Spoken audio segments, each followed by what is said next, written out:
各位好，今天我们来聊 iPhone 的主屏幕图标啊。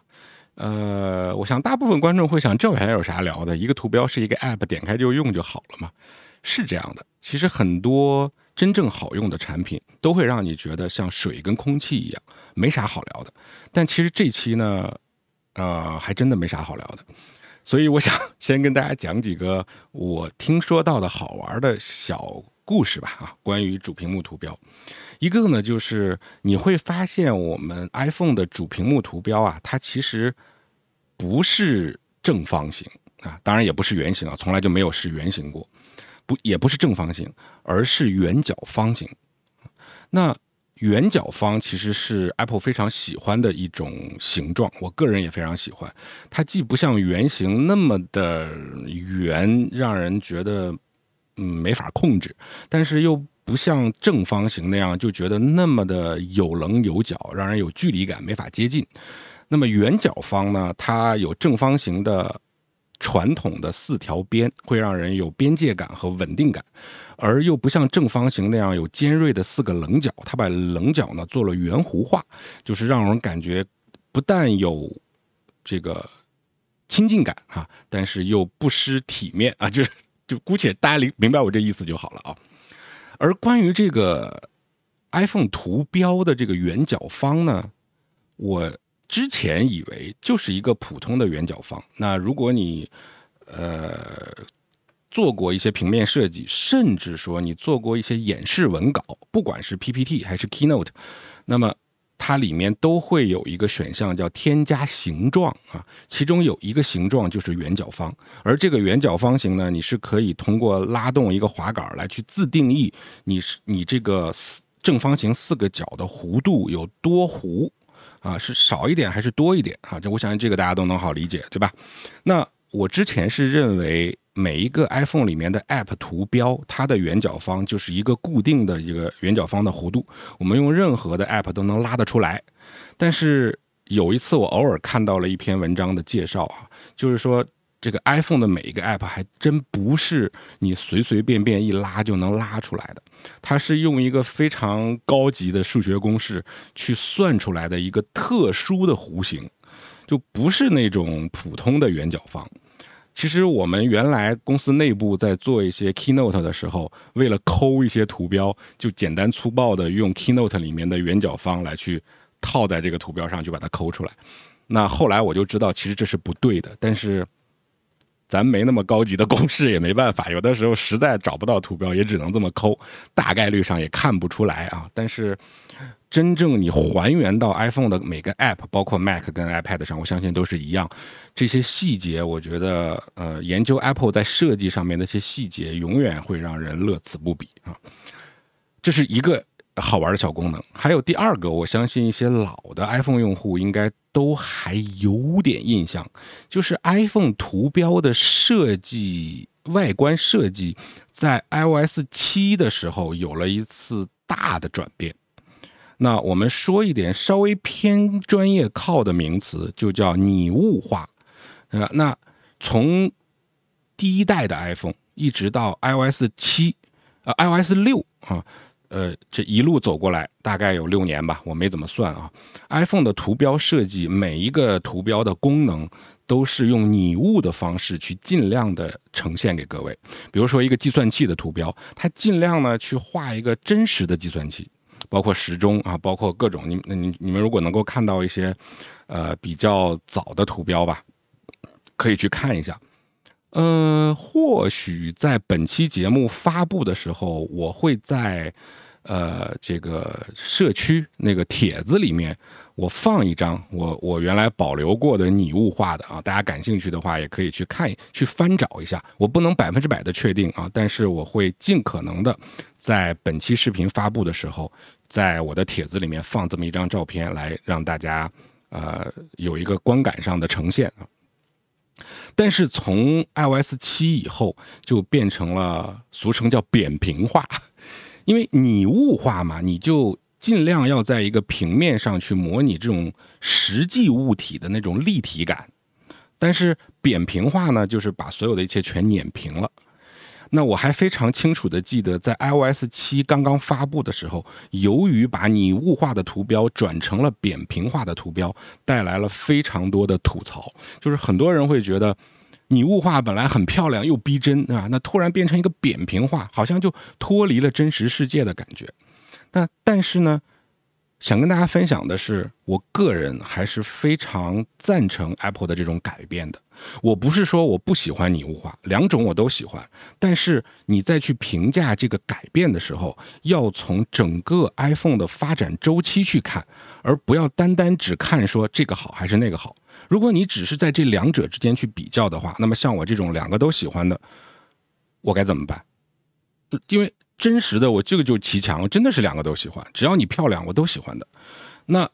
所以说我说我赞成的并不是说我赞成扁平化，而是说我赞成这个从拟物化到扁平化的改变，这个我是赞成的。为什么呢？这个如果大家稍微了解一下这个艺术品，就是从古典艺术到现代艺术的变化，这个呢有异曲同工之妙。我们就简单的从绘画上来说吧，其实大家普遍能看懂的这个古典绘画，都是那些就是文艺复兴时期的那些绘画哈。那些绘画有什么特点？就是拟物化，或者说拟真实化。就是那些绘画呀，它理论上呢就是一张照片，无限的接近照片啊。所以说现在那些就是文艺复兴时期的那些艺术啊，流传到现在是什么呢？就是摄影，就是大众摄影。因为那个时候没有相机嘛，现在已经有相机了，就这种大家一看就能看得懂的这种大众摄影。但是各位有没有想过一个问题？如果你是当代的一个画家，你说我画的比文艺复兴时期的所有的大师画的都逼真，那能有相机逼真吗？好像也很难，是吧？当然你可以上升到艺术层面，所以这就对了。如果你作为一个画家，你想让你的画比相机还拍的照片还有价值，那怎么办呢？你一定要在这个你画的这个东西上去升华一些，你升华一些相机所不具备的。我举个不恰当的例子啊，美颜。比如说你拿相机直接拍，拍的你就比较胖，但是你让我画呢，我能把你画的瘦一点，但是别人还能认出是你来，这就是其中的一个价值。但这个只是一个靠画画吃饭的人的一个观点。如果你真的是一个绘画大师的话，你肯定在拟物化的改变方面，你不仅仅是追求美颜这一点吧。所以大家看现代艺术，像我就是到现代艺术馆看不懂的。那为什么那些艺术都是让你看不懂？我知道有很多原因啊，我这方面非常的不专业，但是我用我个人的一个观点，咱们聊天嘛啊，就是因为聊图标，就是它之所以有这样的转变，其实是艺术发展的一个必经阶段。我们刚一开始都是追求真实，然后到最后呢，你一定要从真实当中去抽离出来，表达更抽象的艺术。那这个其实就是现代艺术所呈现的一种方式。你可能会说我看不懂，但其实这种看不懂的状态，你如果真的看下去，说不定这个就是艺术家想要表达的。比如说你看一件当代的艺术作品，首先是看不懂，但是你看上去可能会觉得哟，让我心里面觉得好乱好烦呐。那说不定这种让观众乱和烦的这种感受，就是艺术家希望带给你的。所以说我从 iPhone 图标的这个发展历程上来看，我是绝对支持在6年之后，一个手机的周期其实你不能打算它有600年吧，对吧？所以它在发展了6年的登峰造极的拟物化图标之后，然后向这个现代艺术靠拢，变成扁平化，其实是我非常支持的一件事情。但两个我都喜欢啊，所以这个是跟大家先聊2个关于图标的小故事了。至于聊点实在的嘛，就像我开篇说的，也就那么点东西。比如说我这个管理桌面上的图标，我们应该有下面一讲会讲更新时代的管理桌面图标的方法啊。但是今天我们就讲主屏幕图标，我们就用传统的方式来去讲一讲管理，那就是目前新的操作系统是在任意一个主屏幕的空白地方长按之后，图标就会抖动了。早先我们习惯是随便找一个图标点上去长按，但是现在的新系统你会发现，你随便找一个图标点上去长按，它蹦出来的是一个快捷菜单，就是类似于像 iPhone 7的时候的那个 3D Touch 啊，就是深度触控的那种三维触控的那个快捷菜单出来了。但其实当这个快捷菜单出来之后，你说我不用菜单，我就是想重新组织一下主屏幕，好，别松手。菜单出来了，您这手指也别动，继续按着，它仍然下一步就是抖动了。但是很多人按了之后发现菜单蹦出来了，然后一看，哎，不是我想要的，松手看看怎么回事。好，你这一松手半途而废了啊！当然，那个下拉菜单也是一个非常实用的功能了啊。所以为了避免这种尴尬，我就教大家，你就别点图标了啊！咱们这么多年 iPhone 发展下来了，你换一个方式吧。现在比较快的方式就是点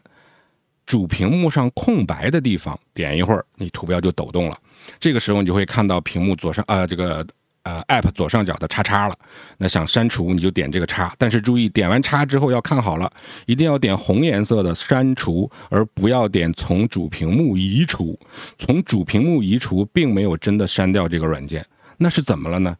后面一讲我们会讲的，因为我专门为 App 资源库开了一期专题啊，这个感兴趣的话大家可以期待一下。所以如果你想删除软件，记得照着红颜色的去点就对了，不是红的别点啊，否则不一定真的删得掉啊。除了删以外呢，你还可以跟原来一样的去按住一个抖动的图标，然后把它移位置，随便拖都可以啊。